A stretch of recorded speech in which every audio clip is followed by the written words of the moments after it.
கர்த்தருடைய பரிசுத்த நாமத்திற்கு மகிமை உண்டாகட்டும். நாம எங்க நிக்கிறோம்?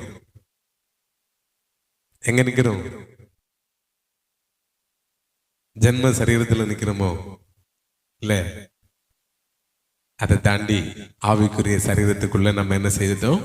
கர்த்தர் நம்ம கொண்டு வந்திருக்கிறார். அல்லேலூயா, அல்லேலூயா. இந்த நல்ல நாள் இல்ல, ஒரு சிறப்பான ஈவை கர்த்தர் நமக்கு தருவாராக. இந்த நாளுக்கான செய்திக்குரிய ஆதாரத்திலே நீங்கள் ஆதியாகமத்தின் புத்தகம் 3வது அதிகாரத்திற்கு வாருங்கள். அதனுடைய 6-7 வசனங்களை நான் வாசிக்கிறேன். ஆதியாகமத்தின் புத்தகம் 3வது அதிகாரம் அதனுடைய 6-7 வசனங்களை நான் வாசிக்கிறேன். அப்பொழுது ஸ்திரீயானவள் அந்த விருட்சம் புசிப்புக்கு நல்லதும் பார்வைக்கு இன்பமும் புத்தியை தெளிவிக்கிறதற்கு இச்சிக்கப்படத்தக்க விருட்சமுமாய் இருக்கிறது என்று கண்டு அதன் கனியை பறித்து புசித்து தன் புருஷனுக்கும் கொடுத்தாள். அவனும் புசித்தான். அப்போது அவர்கள் இருவருடைய கண்களும் திறக்கப்பட்டது. அவர்கள் தாங்கள் நிர்வாணிகள் என்று அறிந்து அத்தி இலைகளை தைத்து தங்களுக்கு அரை கச்சைகளை உண்டு பண்ணினார்கள். அருமையான தேவனுடைய பிள்ளைகளை, கண்கள் மிக முக்கியத்துவமானதில்லை. அருமையான வாலிப பிள்ளைங்களுக்கு சொன்னேன், கொரோனா காலகட்டத்தில் அந்த கொரோனாவனுடைய நிறைவு பகுதி நேரத்தில் வாகன போக்குவரத்து எல்லாம் ஆரம்பித்ததற்கு பிற்பாடு வெட்டுமணி பகுதியில் ஒரு கண் ஹாஸ்பிட்டலில் ஊழியத்து நிமித்தமா நான் அவங்களை சந்திக்க போய் நிற்கிறேன். மேக்சிமம் பிள்ளைங்களை கூட்டிட்டு வந்தது தாய்மார் தான் கூட்டிட்டு வந்தாங்க. ஒரு 10 வயதுக்கு மேல ஒரு 18 வயதிற்கு உட்பட்ட பிள்ளைகள் வரிசையா கொண்டு வரப்படுறாங்க. அந்த ரெஜிஸ்ட்ரேஷன் பண்ற இடத்துல நிக்கிற பிள்ளை கேட்கிறா, மொபைல் போன் பாப்பானா? ஆமா. சொன்னா கேட்கறது இல்ல, ஆமா, கண்ணு போயிட்டு. அருமையான தேவனுடைய பிள்ளைகளே, அப்படி அந்த காலம் நமக்கு ஒரு இருண்ட காலம் என்று சொல்லலாம். நம்முடைய பிள்ளைகளை எல்லாம் சிதைத்து போடுவதற்குரிய காலமா அது மாறிட்டு, அதுக்கு பிறகுதான் இந்த பிள்ளைங்க மொபைல் போன்ல அதிகமா வாஞ்சை கொள்ளுகிற நாட்களா அது ஆயிற்று. இப்படி இருக்கும்போது இந்த கண்களை குறித்து நாம நிறைய சிந்திக்கிறதுக்கு இருக்கு. இந்த கண்களை நாம பாதுகாக்கணும்னு பலவிதமான விழிப்புணர்வு கொடுத்தாலும் அந்த விழிப்புணர்வுக்குள்ள நாம இல்லை. அப்படின்னா அதுக்கு காரணம் இருக்கணும். இல்லை, நாம் சிந்தனைக்குள்ளே வந்தது போல தேவனாகிய கர்த்தர் மனுஷனை தம்முடைய சாயலிலே தம்முடைய ரூபத்தின்படி அவர் உருவாக்கினார். உருவாக்கினதில் ஒன்றும் குறைவாய் அவர் காணவே இல்லை, ஒரு நாளும் காணல. நீங்க வரிசையா பாத்தீங்கன்னா அவர் படைத்தவைகளை எல்லாம் நல்லது என்று கண்டார். அவர் நல்லது என்று கண்டார். அவர் நல்லது என்று கண்டார். கடைசியில அந்த காட்சியின் சாரம் மாறினதுக்கு பிறகுதான் ஒரே ஒரு ஆளுக்காக என்ன செய்தார்? விசனப்பட்டார் என்று வேதத்தில் இருக்கிறார்.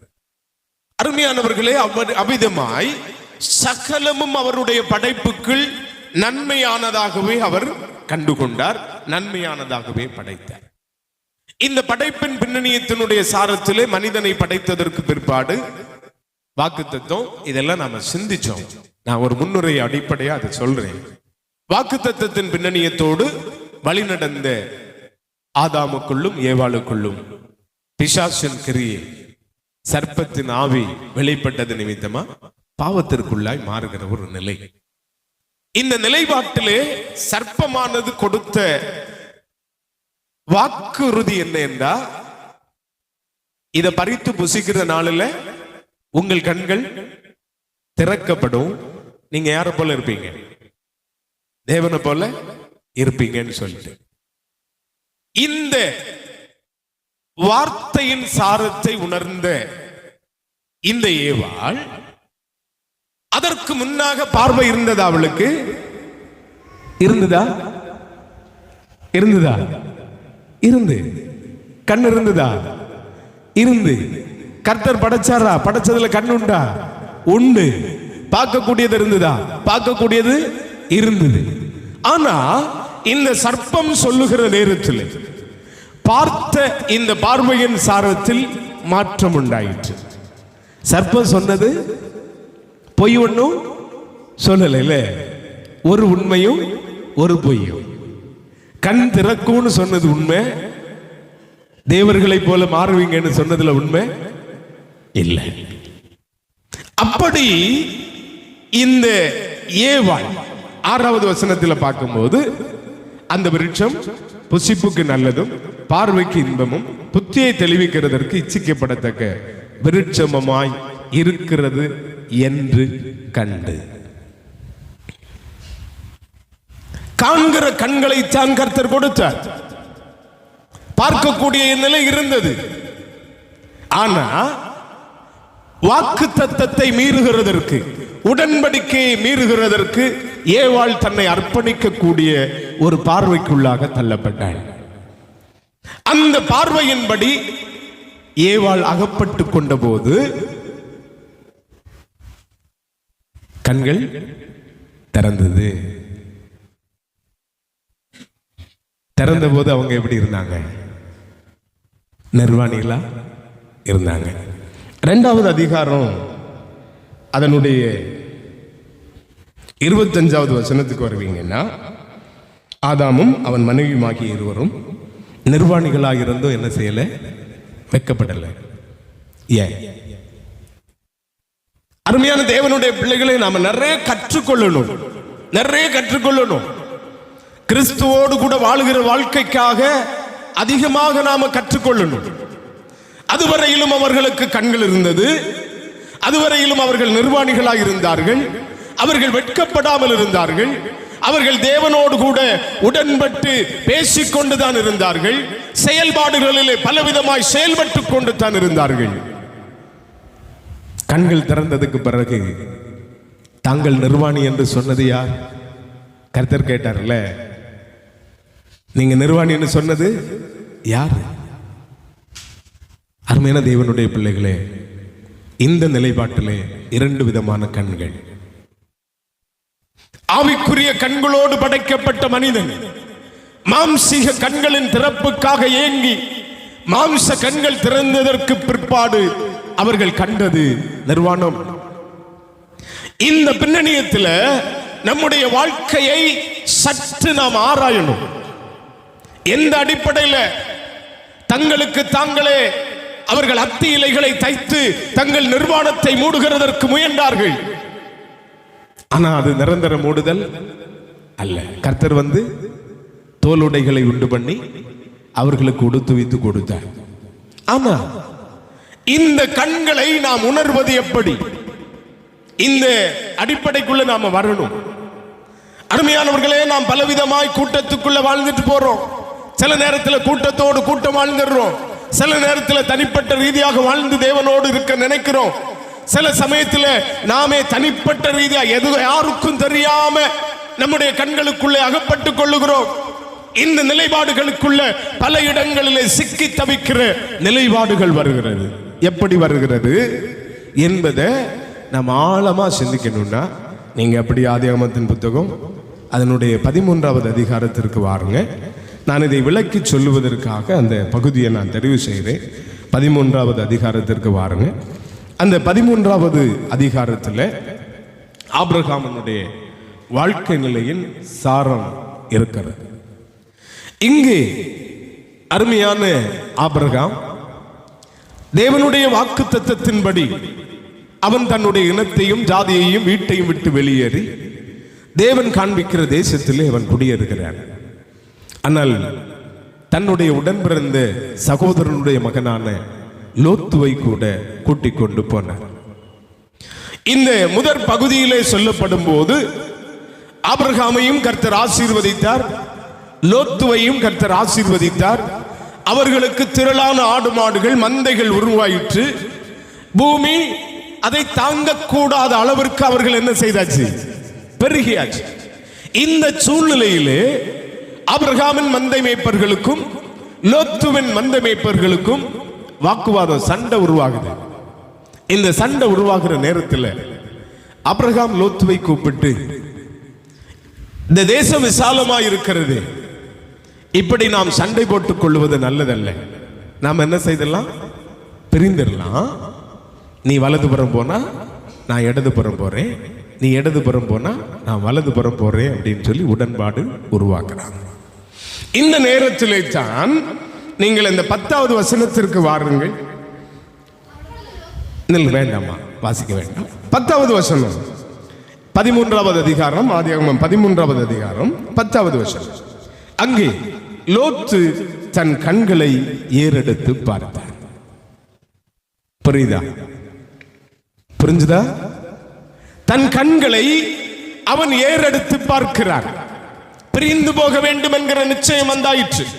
பிரிவு உடன்பாடாயிற்று.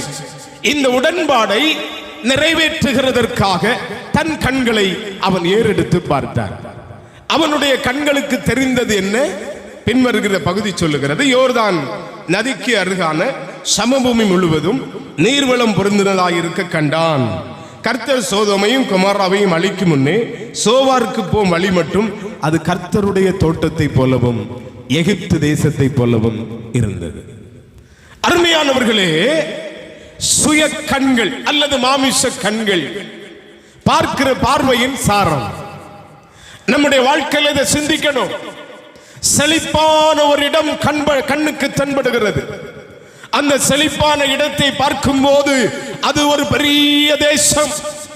இந்த இடத்துல நாம இருந்தா எப்படி இருக்கும்? இந்த இடத்துல வாசம் பண்றது நல்லதல்லவா? இப்படி ஒரு இடம் எனக்கு கிடைக்குமா என்று சொல்லுகிற அடிப்படையோடு கூட அந்த இடத்தை என்ன செய்தாயிற்று? தன் மனதுக்குள்ள உறுதிப்படுத்தி ஆயிற்று. அங்கே அவன் போறான். போகும்போது நீங்க அந்த பகுதியை திரும்ப நீங்க பாப்பீங்கன்னா, அப்பொழுது லோத்து யோர்தானுக்கு அருகான சமபூமி முழுவதையும் தெரிந்து கொண்டு கிழக்கே பிரயாணப்பட்டு போனான். இப்படி அவர்கள் ஒருவரை ஒருவர் விட்டு பிரிந்தார்கள். ஆபிரகாம் கானான் தேசத்தில் குடியிருந்தான். லோத்து அந்த யோர்தானுக்கு அருகான சமபூமியில் உள்ள பட்டணங்களில் வாசம் பண்ணி சோதோமுக்கு நேரே கூடாரம் போட்டான். சோதோமன் ஜனங்கள் பொல்லாதவர்களும் கர்த்தருக்கு முன்பாக மகா பாவிகளுமாயிருந்தார்கள். அங்கிருந்து பார்க்கும்போது தெரிஞ்சுதா? எது மட்டும்தான் தெரிஞ்சது? செழிப்பு மட்டும்தான் தெரிந்தது. ஒரு பெரிய செழிப்பான ஒரு சூழலை கண்டான். தன்னுடைய கண்களினாலே கண்ட அந்த செழிப்பை நாடுகிற நாட்டத்திற்கு அவன் உள்ளம் பொங்கினது. அந்த உள்ளத்தின் பொங்குதலோட அவன் ஓடி போயிட்டான். அங்க போய் சோதோமில் அவன் கூடாரம் போட்டு தங்கினா. அதுக்கு பிறகுதான் தெரியும் அந்த ஜனங்கள் பொல்லாதவர்களும் தேவனுக்கு முன்பாக மகா பாவிகளும். அருமையானவர்களே, இன்னைக்கு அநேக விதமான நிலைகளிலே நாம் வஞ்சிக்கப்படுகிற இடம் இதுதான்.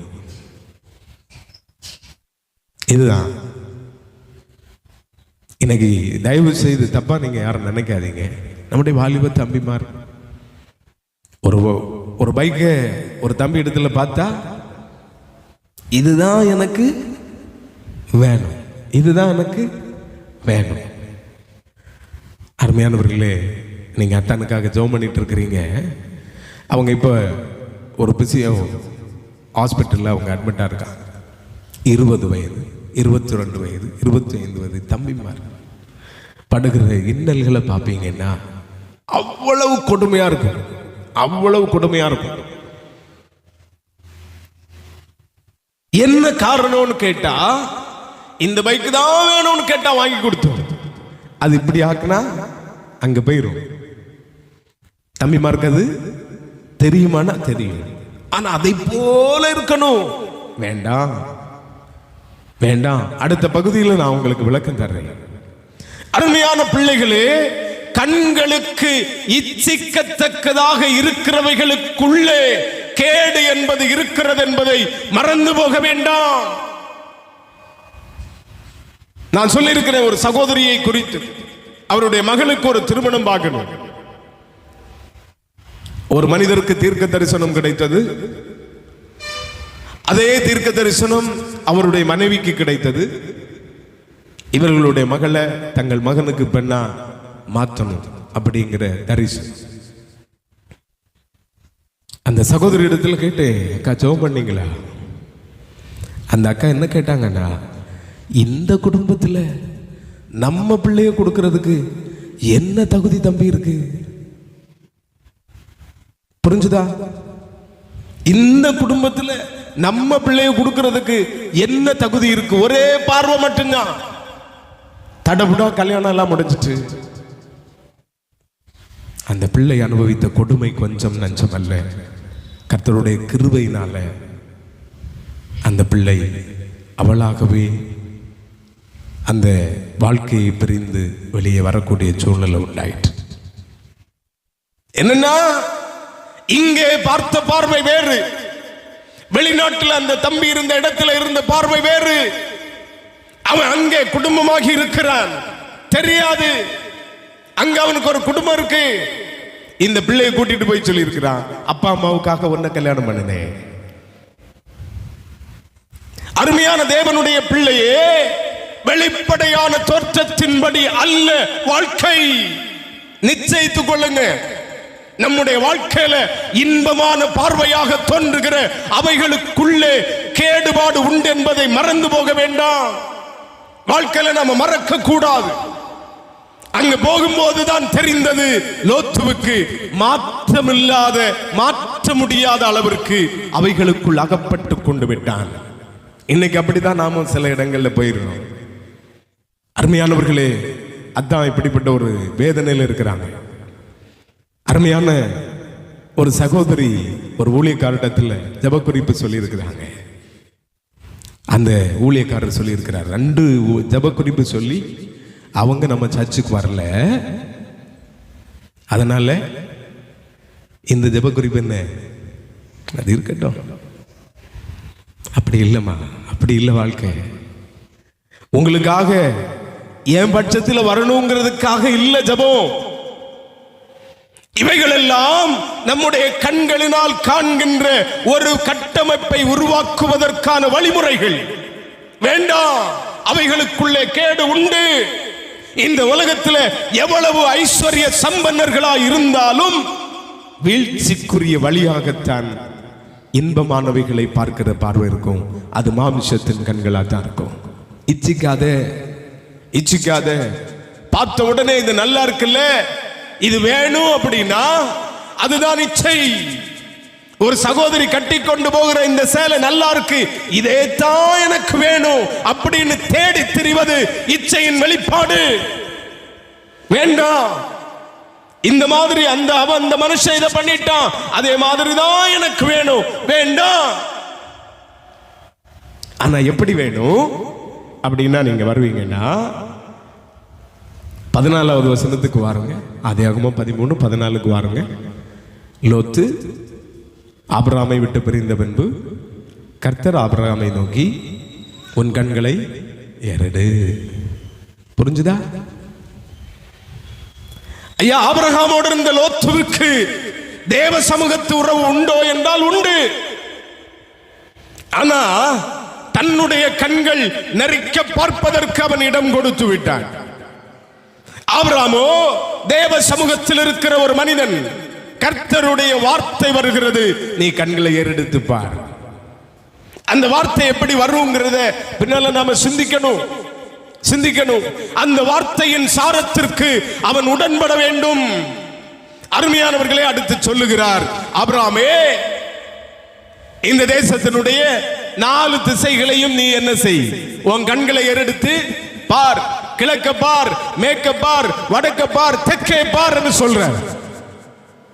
உன் கண்களை ஏறெடுத்து பார்த்துக்கொள்.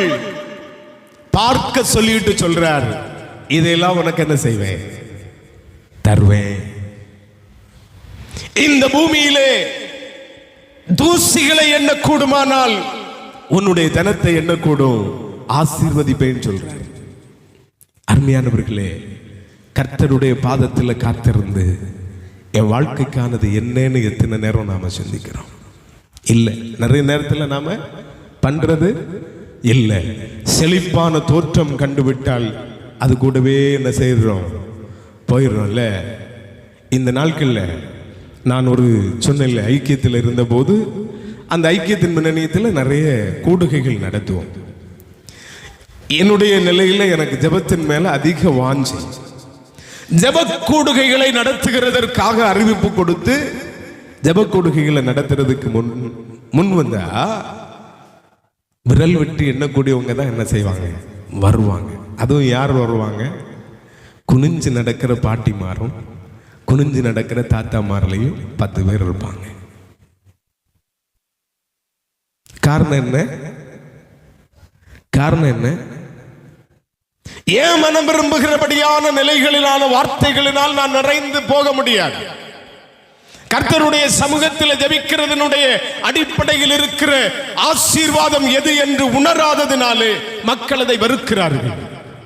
எங்கே கூடுகிறதற்கு இடம் என்று தேடுகிறார்கள் என்றால் முழுமையா அப்படியே பூசி அப்படியே சந்தோஷத்தோடு அனுப்பிட்டா நல்லா இருக்கு, நல்லா இருக்கு, நல்லா இருக்கு, என் கண்ணு சரியில்லைன்னு அர்த்தம். என்னுடைய பார்வை மாம்சீகத்தின்படி இருக்கிறது என்று அர்த்தம். கர்த்தர் நமக்காகத்தான் இந்த பூமியில எல்லாவற்றையும் வைத்திருக்கிறார். அதை அனுபவிக்க நமக்கு அதிகாரம் உண்டு. ஆனா நம்முடைய பார்வையில தெளிவு இருக்கணும். கர்த்தர் சொல்லாம பார்க்கவே போக கூடாது. தாவீது மேல நின்று பார்த்த பார்வைதான் அவனுடைய வீழ்ச்சிக்கு காரணம்.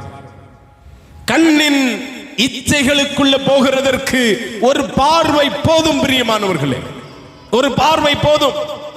இந்த ஆபிரகாமோ கர்த்தருடைய வார்த்தை என்பது. அடுத்த வார்த்தை வருது பாருங்க, 17வது வசனத்திற்கு வாருங்க. 17வது வசனத்திற்கு வாருங்க. ஆதியாகமம் 13:17.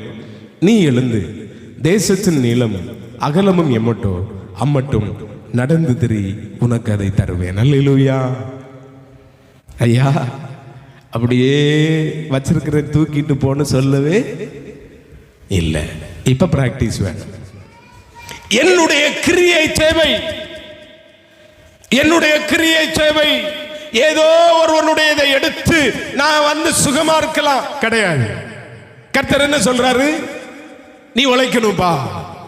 உன்னுடைய பலனை நீ அடையணும்னா உன்னுடைய செயலை நீ என்ன செய்யணும்? காட்டணும். அருமையான லோத்து நேரா போய் கூடாரம் போட்டு உட்கார்ந்துட்டாரு. அப்படி இல்லை, நீ நடந்து திரி, அதையெல்லாம் உனக்கு என்ன செய்வேன்? தருவேன். நான் ஜெபம் பண்றேன், வீட்டில் இருந்தா போதும் எனக்கெல்லாம் கிடைக்கும்னா இல்லை பிரியமானவர்களே. கர்த்தருடைய வார்த்தையின்படி பார்க்கிற நாம் அந்த வார்த்தையை சொந்தமாக்கி கொள்ளுவதற்கு செயல்படுகிறவர்களா இருக்கணும். செயல்பாடு இல்லை என்றால் பலன் இல்லை, பலன் இல்லை. யோசிக்கணும், யோசிக்கணும். ஏன் இப்படியெல்லாம் நான் துன்பப்படுறேன்? நீங்க ஆழமா போய் பார்த்துட்டீங்கன்னா நாம் திட்டமும் தெளிவுமான செயல்பாடு இல்லாதவர்கள் என்பதை புரியலாம். திட்டமும் தெளிவுமான செயல்பாடு ஒரு மனிதனுக்குள்ளே தேவனுடைய வார்த்தையின்படி இருக்குமானால் அது ஆசீர்வதிக்கப்பட்ட ஊற்று. அந்த வழிகளில சாபம் என்பது இருக்காது, அந்த வழிகளில வேதனை இருக்காது, அந்த வழிகளிலே தேவனுக்கு பிரியமான மகிமை என்பது இருக்கும். பார்க்கிற பார்வை மட்டும் சரியா இருந்த போதும், சரியா இருந்த போதும். அருமையானவர்களே, நாம செயல்பாடில் இறங்குறதுக்கு கர்த்தர் நம்மை அழைக்கிறார். அதே நிலையில் அடுத்த நிலைமை வந்தீங்கன்னா 18வது வசனத்தை ஒரு வாசிங்க பார்க்கலாம்.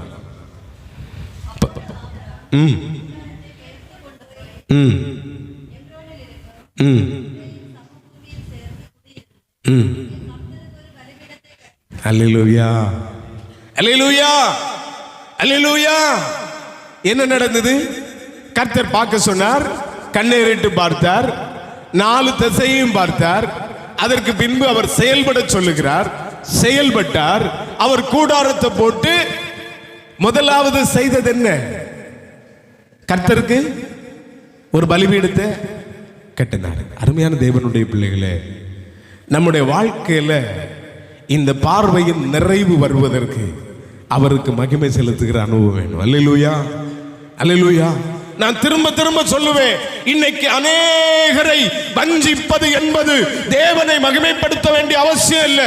அவர் வந்து இதை சாப்பிட்டுட்டு போவாரா, அவர் இதை வாங்கிட்டு போவாரா, அவர் இதை கொண்டு போக போறாரா, அவருக்கு வேணுமா, அவருக்கு எவ்வளவு எல்லாம் இருக்குல்ல என்றெல்லாம் பேசி மக்களை திசை திருப்புகிற மனிதர்கள் அநேகர். இல்ல. நாம இந்த பூமியில செயல்படுகிறதற்கு பலனும் ஆரோக்கியமும் தந்து நடத்துகிறவர் கர்த்தர். அல்லேலூயா, அல்லேலூயா. அதனுடைய நிறைவை காணும் போது அவருக்கு மகிமை செலுத்துகிற உள்ளம் வறுமையானால் நம்முடைய கண்கள் ஆவிக்குரிய கண்கள். அப்படி இல்லைன்னா நினைச்சிட வேண்டியதான், செழிப்பை தேடி ஓடுகின்ற அனுபவத்துக்குள்ள நான் இருக்கிறேங்கிறத நினைக்க வேண்டியதான். அருமையான தேவனுடைய பிள்ளைகளே, கெஞ்சி கேட்கிறேன், ஒரு நாளும் என் கண் கண்டது அதை பிடிப்பேன்னு சொல்லிடாதீங்க. வேண்டாம். கர்த்தருடைய வார்த்தையின்படி உங்க கண்ணுக்கு காண்பிப்பதை செயலால் சுதந்திரித்துக் கொள்ளுங்கள். அது தேவனுக்கு மகிமையா இருக்கும். அல்லேலூயா, அல்லேலூயா. இப்ப எத்தனை கண்ணு பார்த்தோம்? எத்தனை கண்ணு பார்த்தோம் சொல்லுங்க? 2. ஆவிக்குரிய கண்களும் மாம்ச கண்களும் பார்த்தோம். இன்னும் ஒரு கண்ணு இருக்கு. இது மோசமான கண்ணு. சரியா வாசிக்க கேட்டு மார்க்கு 8வது அதிகாரத்திற்கு வாருங்க.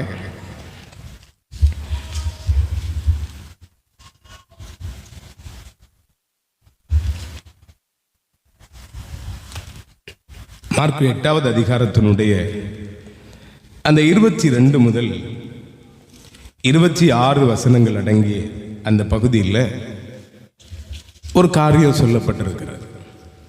22 முதல் 26 அடங்கிய பகுதி. பின்பு அவர் பெத்சாயிதா ஊருக்கு வந்தார். அப்பொழுது ஒரு குருடனை அவரிடத்தில் கொண்டு வந்தார்கள். அவனை தொடும்படி அவரை வேண்டிக் கொண்டார்கள். அவர் குருடனுடைய கையை பிடித்து அவனை கிராமத்துக்கு வெளியே அழைத்து கொண்டு போய் அவன் கண்களில் உமிழ்ந்து அவன் மேல் கைகளை வைத்து, எதையாகலும் காண்கிறாயா என்று கேட்டார். அவன் ஏறிட்டு பார்த்து, நடக்கிற மனுஷரை மரங்களைப் போல காண்கிறேன் என்றான். அல்லேலூயா. நடக்கிற மனுஷனை எப்படி பார்க்கிறேன்? மரங்களை போல காண்கிறேன். இப்படியே ஒரு மனுஷன் உலகத்துக்குள்ள போயிட்டா எப்படி இருக்கும்? எப்படி இருக்கும்? எப்படி இருக்கும்? கிடைக்கிற எல்லாரையும் பிடிச்சு வெட்டி போட்டுட்டு போயிட்டே இருப்பாங்க தானே, இல்லையோ? மனிதனை மரங்களை போல பார்க்கிறேன்னா போயிட்டே இருப்பாங்க, அவ்வளவுதான். அருமையானவர்களை, இன்று பூரணமாய் குணமடையாத கண்களை உடைய மனிதர்களுடைய கூட்டம் சபைகளிலே பெருகினதுனால பிரச்சனை. முழுமையா என்ன செய்யல? கண்ணு பூரண குணமடையல. மாம்ச கண்கள் ஆவிக்குரிய கண்களா மாறுகிறதற்காக அடியெடுத்து வச்சுட்டாங்க. கர்த்தர் அதை தொட்டு ஆசீர்வதிக்கிறதற்கு ஆசீர்வதிச்சார். அந்த ஆசீர்வாதத்தில் விசுவாச குறைவினால ஒரு சின்ன இடைவெளி. உலகமும் வேணும், உன்னதமும் வேணும். இந்த ரெண்டையும் பவ்யமா கொண்டு ரெண்டும் கெட்ட வாழ்க்கை. ரெண்டும் கெட்ட வாழ்க்கை. பூரணமா எனக்கு என்ன செய்ய முடியாது? பார்க்க முடியாது. பூரணமா காண முடியாது. இங்க வரும்போது இங்க இருக்கிறது போல, வெளியே போகும்போது வெளியே இருக்கிறது போல. இங்க வரும்போது இங்க நடந்துக்கிடலாம், இன்னொரு ஸ்தலத்தை பார்த்தா அங்க போய் என்ன செய்திடலாம்? கும்பிட்டுடலாம். இந்த மாதிரி ஒரு சூழ்நிலையில மாறுகிறதுனால மரங்களை போல காண்ற மனிதர்களை குற்றம் கண்டுபிடிச்சிட்டு இந்த கண்கள் என்ன செய்யும்? நடக்கும். எங்க பார்த்தாலும், டே அவளை பார்த்தியா, அவ அப்படி இல்ல. அந்த கண்ணில் நமக்கு தேவை. அருமையான தேவனுடைய பிள்ளைகளே, மாம்சீகத்தின் கண்களை உடையவர்கள் மனிதர்களை மிருகங்களாக காண்கிறார்கள். இரண்டும் கெட்ட நிலைமையிலே இப்படி பூரண குணப்படாத கண்களை உடையவர்கள் மனிதர்களை மோசமான நிலைமைகளிலே சித்தரிக்கிறவர்களாய் காண்கிறார்கள். ஆவிக்குரிய கண்களை உடையவர்களோ தேவனுடைய பிள்ளைகளாக மனிதர்களை பார்க்கிறார்கள். இந்த அடிப்படை நமக்கு வேணும். இந்த அடிப்படையில் நாம வாழணும். ஒரு மனிதனை பார்க்கும் போது இது என் தேவனாகிய கர்த்தருடைய சிருஷ்டி என்கிற எண்ணம் இருக்குமானால் நாம் உடன்பிறப்புகள் அல்லவா? அதைத்தான் ஆபிரகாம் சொன்னார். நமக்குள்ள என்ன வேண்டாம்? சண்டை வேண்டாம். நீ அங்க போறேன்னா அங்க போ, நான் இங்க போயிடுறேன். நீ இங்க போறேன்னா இங்க போ, நான் அங்க போயிடுறேன். நாம் யாருன்னு சொன்னார்? சகோதரர்கள் அல்லவா? அருமையான தேவனுடைய பிள்ளைகளே, நம்முடைய வாழ்க்கையின் சாரத்தில் இந்த உடன்பிறப்புகளின் அனுபவம் என்பது தேவனோடு உள்ள உறவின் மேன்மையோடு அந்த பார்வைக்குள்ள இருக்கிற ஒரு மனிதனுக்கு மட்டுமே கிடைக்குமே ஒழிய யார் யாருக்கும் கிடைக்காது. இந்த ரெண்டும் கெட்ட நிலைமையில இருக்கிறவங்க இன்னொரு நிலைமையில இருப்பாங்க. எப்படி தெரியுமா? என்ன போல பாடுறதுக்கு ஆளே இல்லை, என்ன போல ஜெபம் பண்றதுக்கு ஆளே இல்லை, என்ன போல பரிசுத்தவான் யாருமே இல்லை. ஆனா அவங்க பார்வையில முழுமைங்கிறது வர்றதுக்கு வாய்ப்பே இல்லை. ஏன் தெரியுமா? ஏன் தெரியுமா? பூரண குணமடையாத கண்களை உடையவர்களாய், தேவனோடு உறவாடுவதற்கு நேரம் செலவிடாதவர்களாய், தேவனை உறுதியாய் பற்றி கொள்ளுகிற மனதை அடையாதவர்களாய் இந்த பூமியில இருக்கிறதுனால அருமையான தேவனுடைய பிள்ளைகளே, வேண்டாம், தயவு செய்து வேண்டாம். அப்படி ஒரு வாழ்க்கை வேணாம். இந்த ஆலயத்தில் நீங்க வந்து சேர்றதுக்கு, இந்த சபையோடு ஒப்புரவாகிறதற்கு கர்த்தர் நடத்தினர். ஆனால் அவருடைய ராஜ்யத்திற்கு நீங்கள் தகுதியாக வேண்டும் என்கிற நோக்கத்திற்காக நான் திரும்ப திரும்ப சொல்றேன், இந்த சபை நாம் கட்டி எழுப்பினது என்று எண்ண வேண்டாம். இந்த சபையை இந்த இடத்திலே கூட செய்தது அவர் சொந்த இரத்தத்தினால், அவருடைய சுய இரத்தத்தினால் சம்பாதித்திருக்கிற கூட்டாய்மை. இந்த கூட்டாய்மையில மாம்ச கண்களோடு ஒரு மனிதன் இருந்து நரங்க வேண்டாம். இரண்டும் கெட்ட நிலைமையிலே மற்றவர்களை குறை கூறி திரிய வேண்டாம். ஆவிக்குரிய கண்களோடு கர்த்தருடைய சத்தத்தின்படி நடக்கத்தக்கவர்களாய், கிரியை செய்கிறவர்களாய், அவருடைய உடன்பாட்டிற்கு உடன்பட்டு நன்மையை காண்கிறவர்களாய், அந்த நன்மையினால் தேவனை மகிமைப்படுத்துகிறவர்களாய் நம்முடைய வாழ்க்கை இருக்கணும். அருமையானவர்களே, அந்த அனுபவம் நமக்குள்ள இருக்கும்னா நம்ம ஒவ்வொரு நாளும் வேற எதையும் சிந்திக்க மாட்டோம். காலையில் எழும்பினதும் கர்த்தர் பாதம் அமர ஆரம்பிப்போம். அவருடைய வார்த்தைகளை கேட்க ஆரம்பிப்போம். அந்த வார்த்தையின்படி அந்த நாள் முழுவதும் நடக்க ஆரம்பிப்போம். இந்த நிலைமையில நம்முடைய கண்களுக்கு உலகம் தென்படாதோ? படத்தான் செய்யும். ஆனா அந்த இடத்திலிருந்து நாம் என்ன செய்வோம்? பிரிக்கப்பட்டு தேவனுடைய ஈவுனால அந்த பக்கத்துக்கு என்ன செய்திருவோம்? போயிருவோம். அந்த பார்வைக்கு இடம் கொடுக்கும்படி கர்த்தர் நம்மை அனுமதிப்பது இல்லை. உலகத்தில் தான் வாழ்றோம். உலகத்தில் உள்ளவைகளை காண்கிற சூழல்கள் வரத்தான் செய்யும். ஆனால் தேவனோட வார்த்தையின்படி நடக்கிறதற்கு ஒப்பு கொடுத்தபடியினாலே நம்முடைய கண்களுக்கு தீட்டானவைகளை ஏறெடுத்துக் கொள்ளுகிற அனுபவம் இராதபடி கர்த்தர் நம்மை மறைத்துக் கொள்ளுகிறார். இதுதான் ஒரு ஆவிக்குரிய மனிதனுடைய வாழ்க்கை. அல்லேலூயா. அந்த மகிமையான அனுபவத்தோட நம்ம என்ன செய்யணும்? வாழணும். அருமையானவர்களே, இந்த பூமியில மனுஷன் கொண்டு வந்தது ஒன்றும் இல்லை, கொண்டு போகக்கூடியது ஒன்றும் இல்லை. நேற்றைய தினத்தில் ஒரு மரணம். நான் போயிருந்தேன். அடக்காரதனுக்கு எல்லாம் செட் பண்ணி அந்த பெட்டிக்குள்ளே அவங்கள வச்சாங்க. ஒரு அம்மா ஓடோடி வந்து இதை தலைக்கடியில் வைக்கணுமா அப்படின்னு ஒன்று கொடுத்தாங்க. பார்த்தா ஒரு பர்ஸ், சரியா, ஒரு பர்ஸ் எடுத்து தலைக்கடியில் வைக்கணுமா? யாருக்கு? இறந்து போனவங்களுடைய தலைக்கடியில் வைக்கணுமா? மகன்கிட்ட கொடுத்தாங்க. மகன் வாங்கின உடனே பக்கத்தில் ஒரு ஆள் சொன்னார், அவங்களுக்கு வழி செலவுக்கு வைக்கிறதுக்கு. புரிஞ்சுதா? இறந்து போனவங்களுக்கு வழி செலவுக்கு ஒரு பர்ஸில் காசு. எவ்வளவு கோரமான நிலைமையில நாம வாழ்ந்துட்டு இருக்கோம். ஒன்னு புரிஞ்சுக்கிடுங்க தேவனுடைய பிள்ளைகளே, மரணம் நம்மை சந்திக்கும் வரையிலும் தான் தேவனை குறித்த உணர்வுக்கு இடம். மரித்ததற்கு பிற்பு அருமையான பெரியவர் சொன்னது போல எத்தனை பரிசுத்தவான்கள் வந்து உங்களுக்காக ஜெபித்தாலும் தேவனுடைய ராஜ்யத்தை நீங்கள் அடைய முடியாது. அதுவரையிலும் எந்த அளவிற்கு நீங்கள் வாழுகிறீர்களோ, எந்த பார்வைக்குரியவர்களா இருக்கிறீர்களோ, தேவனுடைய வார்த்தையின்படியான சத்தத்திற்கு கண்ணேறிட்டு பார்க்கிறீர்களோ, அதற்குரிய பலனை மட்டும் தான் பெற்றுக்கொள்ள முடியும். வழிக்கு நீங்க காசை கொண்டு போனாலும் உங்களுடைய வழிக்கு நீங்க அக்கறைப்படுகிறதற்கு முடியவே முடியாது. வேண்டாம், பணத்தை கொண்டு போய் அங்க யாருக்கு கொடுப்பாங்க? யாருக்கு கொடுப்பாங்க? இவ்வளவுதான் நம்ம வச்சிருக்கிற உணர்வு. அருமையான தேவனுடைய பிள்ளைகளே, நம்முடைய வாழ்க்கையில மகிமையான காரியங்களை தேடுவோம்.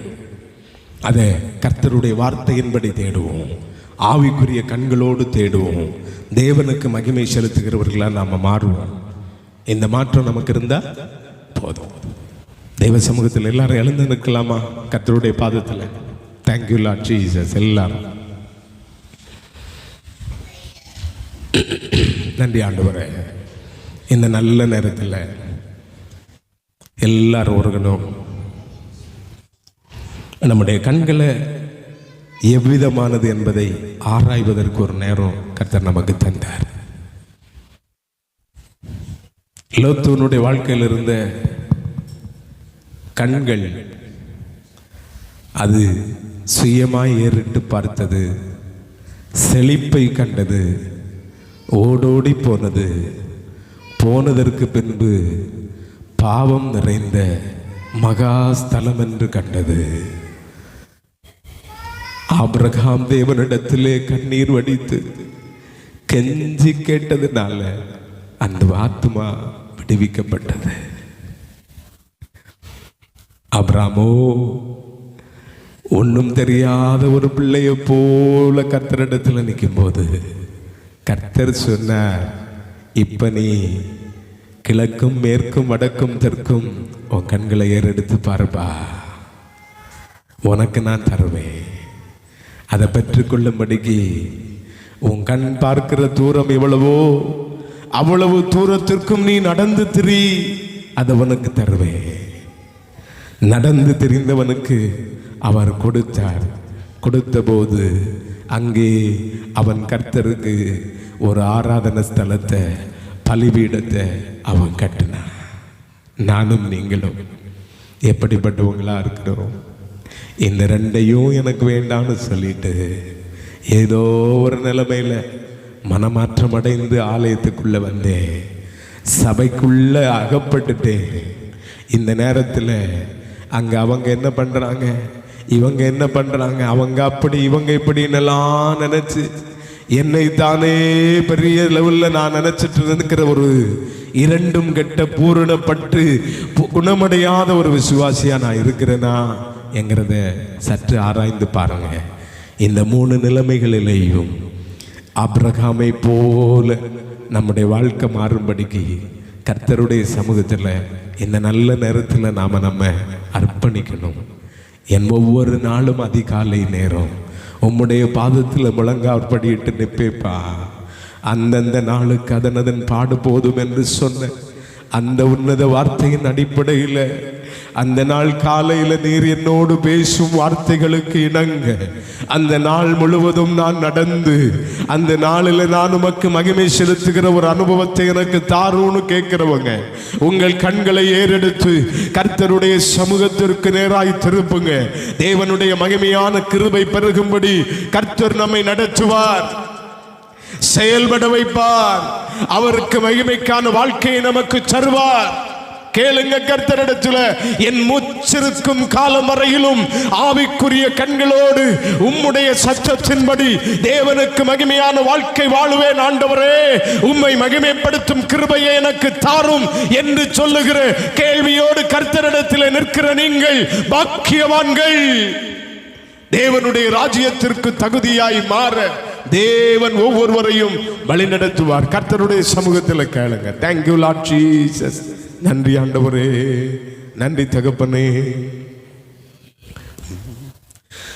காலை தள்ளாட ஓட்டார் ஊரங்காது காப்பவர், காலை தள்ளாட ஓட்டார் வேலையில் நின்னிஷ்ட வேலரை காப்ப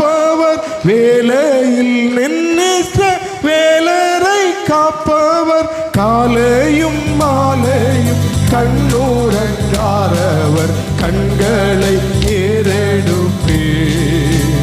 மாமேரு நேராயன் கண்களை ஏறெடுப்பே. கண்களை ஏறெடுப்பே. மாமேரு நேராயன் கண்களை ஏறெடுப்பே. எல்லா தீமைகளுக்கும் என்னை விலக்கிய, எல்லா தீமைகளுக்கும் பொல்லா உலகினில் போக்குவரத்தையும், பொல்லா உலகினில் போக்குவரத்தையும், நல்லாத்துமாவையும் நாடோறும் காப்பவர் கண்களை ஏறெடுப்பே. மாமேரு நேராயன் கண்களை ஏறெடுப்பே. பக்தர் நிழல்லவரே என்னை ஆதரித்திடும், பக்தர் நிழல்லவரே. எக்கால நிலைமையில் என்னை சேதப்படுத்தாது, எக்கால நிலைமையில் என்னை சேதப்படுத்தாது. அக்கோலம் கொண்டோனை அக்காலம் புரியவே கண்களை ஏறெடுப்பே. மாமேரு நேராயன் கண்களை ஏறெடுப்பே. கண்களை ஏறெடுப்பே. மாமேரு நேராயன் கண்களை ஏறெடுப்பே. விண்மண்ணுண்டாக்கிய வித்தகனிடமீரும், விண்மண்ணுண்டாக்கிய வித்தகனிடமீரும், என்னில்லா ஒத்தாசை எந்த நூக்கே வரும் கண்களை ஏறெடுப்பே. மாமேரு நேராயன் கண்களை ஏறெடுப்பே. கர்த்தருடைய சமூகத்தில் இருக்கிற நாம இந்த நல்ல நேரம் அவர் திட்டப்படி என் வாழ்க்கை இருக்கும் அப்படிங்கிற நிச்சயத்தோடு இருக்கிற நாம இந்த பூமியில விழக்கூடாது. பிரியமானவர்களே, என் எண்ணமும் என் ஏக்கமும் நீங்க தான் ஆண்டவரே. என் வாழ்க்கை முழுவதிலும் அப்படியே ஒரு வாழ்க்கை நான் வாழ்வைப்பா அப்படின்னு சொல்லி கர்த்தருடைய பாதத்தில் அர்ப்பணிங்க. மகா பரிசுத்தமும் கிருபையும் இரக்கமும் அன்பும் தயவு நிறைந்த எங்கள் நல்ல கர்த்தாவே, தேவரீர் எங்களுக்கு போதுமானவரா இம்மட்டும் நடத்தி இருக்கிறீர் ஐயா. இந்த உலகத்தில் எங்கள் கண்காணும் காட்சி எல்லாம் அலங்கோலமாயிருக்கும் இந்த கால தருணத்தில் கர்த்தர் காட்டும் பாதை மட்டுமே எங்களுக்கு மகிமையானதாய் தோன்றுவதற்கு உம்முடைய வாக்கின்படியே எங்கள் வாழ்க்கை உறுதியோடு எழும்ப வேண்டும் என்கிற நிச்சயத்துக்குள்ள எங்க வாழ்க்கைய ஒருங்கிணைங்க ஆண்டவரே. இந்த பூமியில காணப்படுகிற எல்லாம் ஒரு நாள் அழிந்து போகும். எங்கள் ஆவிக்குரிய கண்களின்படி இந்த நாட்களிலே நாங்கள் தேவனுடைய ராஜ்யத்தை பார்க்கிறவர்களாய் இருந்தால் அந்த ராஜ்யம் அழியாதது. என் ஆண்டவராகிய இயேசு கிறிஸ்துவின் நாமத்திலே அதை சுதந்தரித்துக் கொள்ளுகிற ஒரு பாக்கியம் உண்டு. இந்த உலகத்தை பார்த்து இந்த உலகத்தினுடையவைகளிலே இச்சையோடு நடக்கிற ஒரு மனிதனுடைய வாழ்க்கையிலே தப்பித்துக் கொள்ளுகிறதற்கு இடமில்லாத அளவிற்கு அழுகையும் பற்கடிப்பும் உண்டு. என் தேவரீரே, அப்படிப்பட்ட ஒரு நிலைமையிலே என் தேவனால் உருவாக்கப்பட்ட ஒரு மனிதனுடைய வாழ்க்கை அழிவை சந்தித்து விடாதபடி உலக நாடுகளை எழுப்புதலுக்குள்ளாய் நடத்தும் அபிஷேகத்தை கர்த்தர் ஊற்றுவீராக. என் தேவனுடைய மகிமை பெருகட்டும் இயேசுவின் நாமத்தில். நிக்கிறேங்க ஒவ்வொருடைய வாழ்க்கையிலும் ஆவிக்குரிய கண்களோடு பார்க்கும்படியான அனுபவத்தை நீர் தருகிற ஈவாக பெற்றுக் கொள்ளும் பட்சத்திலே எங்கள் ஒவ்வொருடைய வாழ்க்கையும் அவிதமான மாற்றத்தை பெற ஒப்பு கொடுக்கிற அனுபவத்தோடு நாங்கள் ஒப்பு கொடுத்தால் இந்த உலகத்தினுடைய அத்தனை பிள்ளைகளும் என் தேவரீரால் உருவாக்கப்பட்ட உம்முடைய பிள்ளைகள் எங்கள் உடன்பிறப்புகள் என்று எண்ணி ஆண்டவரே உம்முடைய சமூகத்திலே நாங்கள் நிற்கும்படி எங்களை நீர் அபிஷேகித்துக் கொள்ளும். ஒரு நாளும் ஒரு மனிதனை தீதாய் எண்ணி விடாதபடி எங்களை நீர் காப்பீராக. எங்கள் அன்பின் ஆண்டவருடைய மகிமை பெருகட்டும் இயேசுவின் நாமத்தில். கர்த்தர் கிரியை செய்யுங்க. என் அன்பின் தகப்பனே, இந்த உலகத்தில் குறைவுகள் இருக்கலாம், நெருக்கங்கள் இருக்கலாம், ஆண்டவரே தூற்றுகிறவர்கள் இருக்கலாம், போற்றுகிறவர்கள் இருக்கலாம். ஆனால் எங்களை உருவாக்கின கர்த்தருக்கு முன்பாக எங்கள் பார்வையை பதித்து கொள்ளுகிறவர்களாய் எங்களுடைய வாழ்க்கையில முன்னேறி செல்லுவதற்கு எங்கள் ஒவ்வொருவரையும் நீர் அபிஷேகம் பண்ணும். எங்களுக்கு இந்த பூமியில நன்மை என்பதை நீர் வைத்திருக்கிறீர். ஏற்ற ஏற்ற காலத்தில் தருவீர் என்கிற விசுவாசத்தோடு எங்கள் பார்வையை ஆவிக்குரிய பார்வையாக மாற்றி எங்கள் வாழ்க்கையிலே உம்முடைய திட்டங்களை நிறைவேற்றி உமக்கு மகிமை செலுத்துகிற எண்ணம் கொள்ளுகிற இருதயத்தை எங்களுக்குள் பதித்து ஆண்டவரே கடைசி மூச்சு மட்டும் எங்களை நடத்துவீராக. அந்த அபிஷேகத்தோடு இந்த பிள்ளைகளை இவ்விடத்திலிருந்து நீர் அனுப்புகிறதற்காய் நன்றி.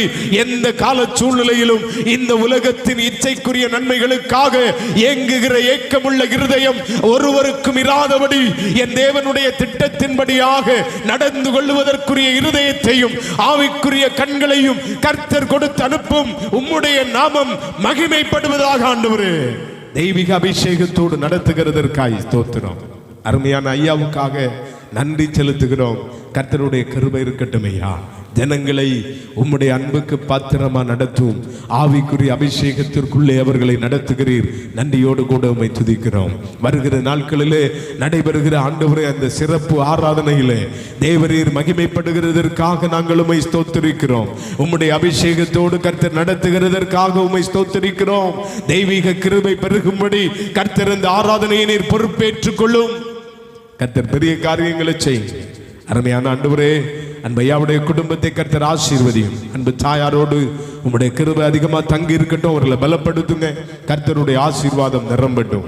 அன்பு பிள்ளைகள் குடும்பங்களை கர்த்தர் ஆசீர்வதிக்கிறதற்காய் நன்றி செலுத்துகிறோம். தம்பி ஜெபன உம்முடைய செல்ல கைகளில் ஒப்புக் கொடுக்கிறோம். ஆண்டவரே, என் பரலோகத்தின் தேவன் நீர் இறங்கி உம்முடைய மகிமையான பிரசன்னத்தினால ஐயாவை நிரப்பும் போது ஐயாவின் மேல ஒரு ஆவிக்குரிய அபிஷேகம் இறங்கி இருக்கிற அனுபவத்தை நாங்கள் நினைச்சு அன்பு தம்பியை நாங்கள் பிதாகுமாரன் பரிசுத்த ஆவியின் நாமத்தில் ஆசீர்வதிக்கிறோம். என் தேவனுடைய மகிமையோடு கர்த்தர் அந்த பிள்ளையை நீர் பயன்படுத்துவீராக. கர்த்தருடைய ஆசீர்வாதம் அந்த தம்பியின் மேல் எழும்பட்டும். ஆண்டவரே, என் தேவருக்கு மகிமையாயிபடத்திலே நிற்கும்படி கர்த்தர் நீர் ஒவ்வொரு நிலைகளிலும் உருவாக்குவீராக. என் தேவனுடைய அபிஷேகத்தோடு நடத்தும் அந்த குடும்பம் இந்த இடத்துல என் தேவனுக்கு மகிமையாய் இருக்கட்டும். கர்த்தர் ஆசீர்வதிங்க. பெரிய காரியங்களை செய்யுங்க. அப்பா, அடிமைகள் ஒன்றும் இல்லை ஆண்டவரே. ஒன்றுக்கும் உதவாத ஒருவர் குப்பைகள். கடைசி மூச்சு மட்டும் உமக்காக நிலை நிற்கிற அபிஷேகம் எங்களுக்கு நீர் தார். கர்த்தராகிய இயேசு கிறிஸ்துவின் நாமத்தில் ஜெபிக்கிறோம் எங்கள் நல்ல பிதாவே, ஆமென். கர்த்தரை சோதரி, என் முழுள்ள வேள பரிசுத்தாமத்தை சோதரி, எல்லாத்துமாவே கர்த்தரை சோதரி, அவர் செய்த சகல உபகாரங்களையும் மறவாதே.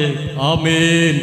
கர்த்தரும் இரட்சகருமாகிய இயேசு கிறிஸ்துவின் கிருபையும் பிதாவாகிய தேவனுடைய அன்பும் பரிசுத்த ஆவியாருடைய ஐக்கியமும் என்று சதா காலங்களிலும் நம் அனைவரோடும் சகல பரிசுத்தோடும் தங்கியிருப்பதாக.